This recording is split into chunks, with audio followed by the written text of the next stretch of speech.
नमस्कार, Chanakya IAS academy के daily current affair session में आपका स्वागत है। आज है 19 दिसंबर और 19 दिसंबर से जितने भी महत्वपूर्ण प्रश्न बनते हैं हम उन पर चर्चा करेंगे। हमारा आज का पहला प्रश्न है, हाल ही में ECLSS प्रणाली किसके द्वारा विकसित की गई है? इसरो, DRDO, नासा या फिर इनमें से कोई नहीं।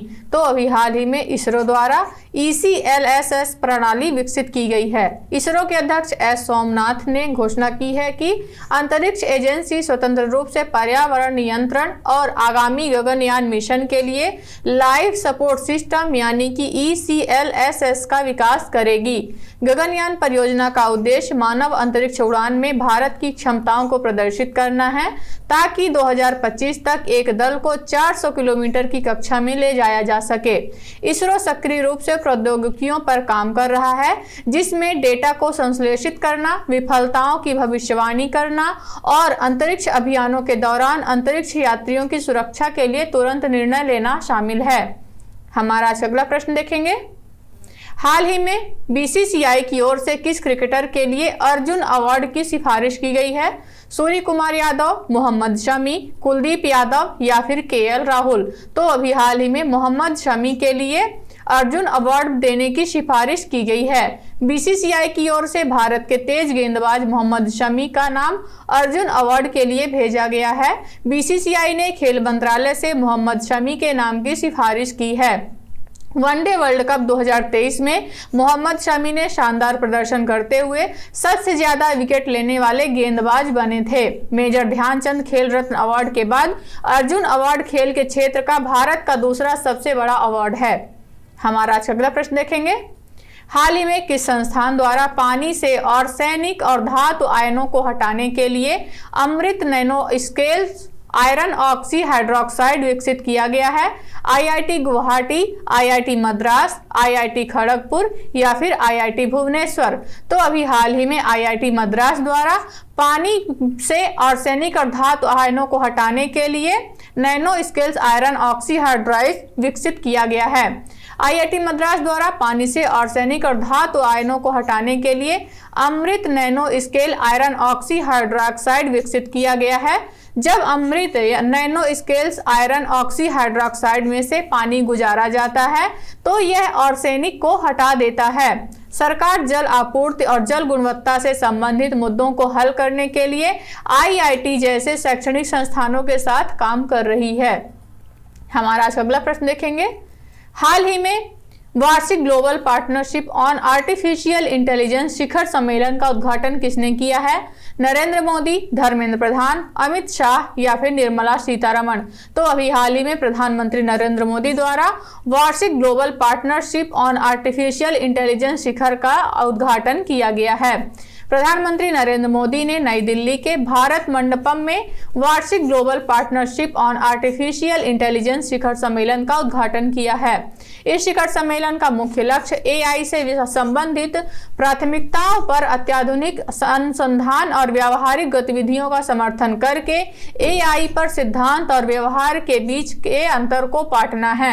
इस शिखर सम्मेलन के दौरान AI और वैश्विक स्वास्थ्य, शिक्षा और कौशल, AI और डेटा गवर्नेंस, AML कार्यशालाओं जैसे विविध विषयों पर कई सत्र आयोजित किए गए। हमारा अगला प्रश्न देखेंगे, हाल ही में किसे अजंता एलोरा फिल्म फेस्टिवल में पद्म पानी लाइफ टाइम अचीवमेंट अवार्ड से सम्मानित किए जाने की घोषणा की गई है? राम गोपाल वर्मा, मनोज मुंताशिर, जावेद अख्तर या फिर इनमें से कोई नहीं।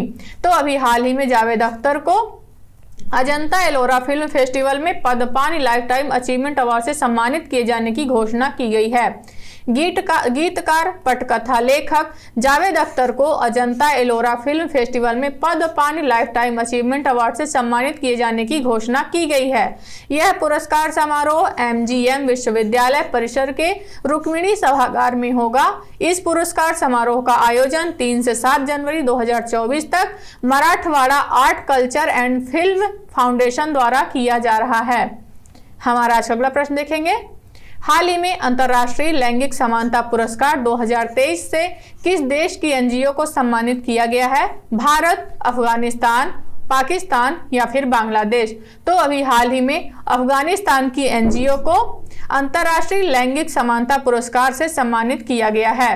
फिनलैंड ने अफगानिस्तान के एक गैर सरकारी संगठन को अंतर्राष्ट्रीय लैंगिक समानता पुरस्कार 2023 से सम्मानित किया है। यह एनजीओ अफगानिस्तान में महिलाओं के अधिकारों को बढ़ावा देने और उनकी रक्षा के लिए काम करता है। इसके साथ ही फिनलैंड के प्रधानमंत्री पेटरी ओर्पो ने अवार्ड के साथ 3 लाख यूरो भी प्रदान किए हैं। हमारा अगला प्रश्न देखेंगे। हाल ही में चीन ने किस देश के साथ मिलकर स्पेस क्राफ्ट मिस्र सैट 2 लॉन्च किया है? फ्रांस, नामीबिया, मिस्र या फिर इनमें से कोई नहीं। तो अभी हाल ही में चीन और मिस्र ने एक साथ मिलकर स्पेस क्राफ्ट मिस्र सैट 2 लॉन्च किया है। चीन ने अफ्रीकी महाद्वीप के देश मिस्र के साथ अंतरिक्ष सहयोग को बढ़ाते हुए एक नया स्पेस क्राफ्ट मिस्र सैट 2 लॉन्च किया है। इसे चीन के लॉन्ग मार्च 2C कैरियर रॉकेट के माध्यम से गोबी मरुस्थल के पास स्थित जिकुआन सैटेलाइट लॉन्च सेंटर से लॉन्च किया गया है। हमारा अगला प्रश्न देखेंगे। हाल ही में मेड फॉर इंडिया कृत्रिम एआई का अनावरण किसके द्वारा किया गया है? भाविश अग्रवाल, रितेश वर्णवाल, देवेश बनर्जी या फिर इनमें से कोई नहीं। तो अभी हाल ही में भाविश अग्रवाल द्वारा मेड फॉर इंडिया कृत्रिम एआई का अनावरण किया गया है। कृत्रिम एसआई डिजाइन्स भविष अग्रवाल उद्यम ओला के सह संस्थापक द्वारा स्थापित नया कृत्रिम बुद्धिमत्ता ने विशेष रूप से भारतीय पारिस्थितिकी तंत्र की विशिष्ट आवश्यकताओं को पूरा करने के लिए तैयार बहुभाषी एआई मॉडल का एक परिवार पेश किया है।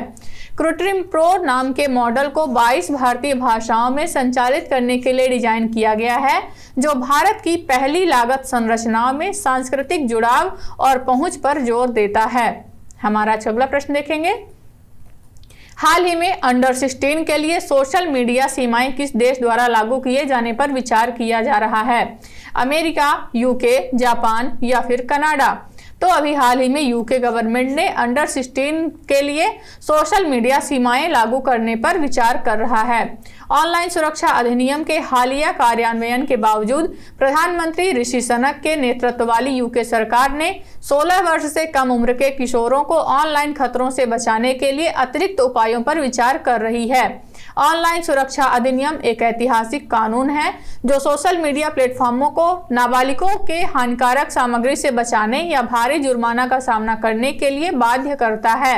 यह एक महत्वपूर्ण कदम है जो बच्चों के लिए ऑनलाइन सुरक्षा सुनिश्चित करने की दिशा से को प्रयासरत है।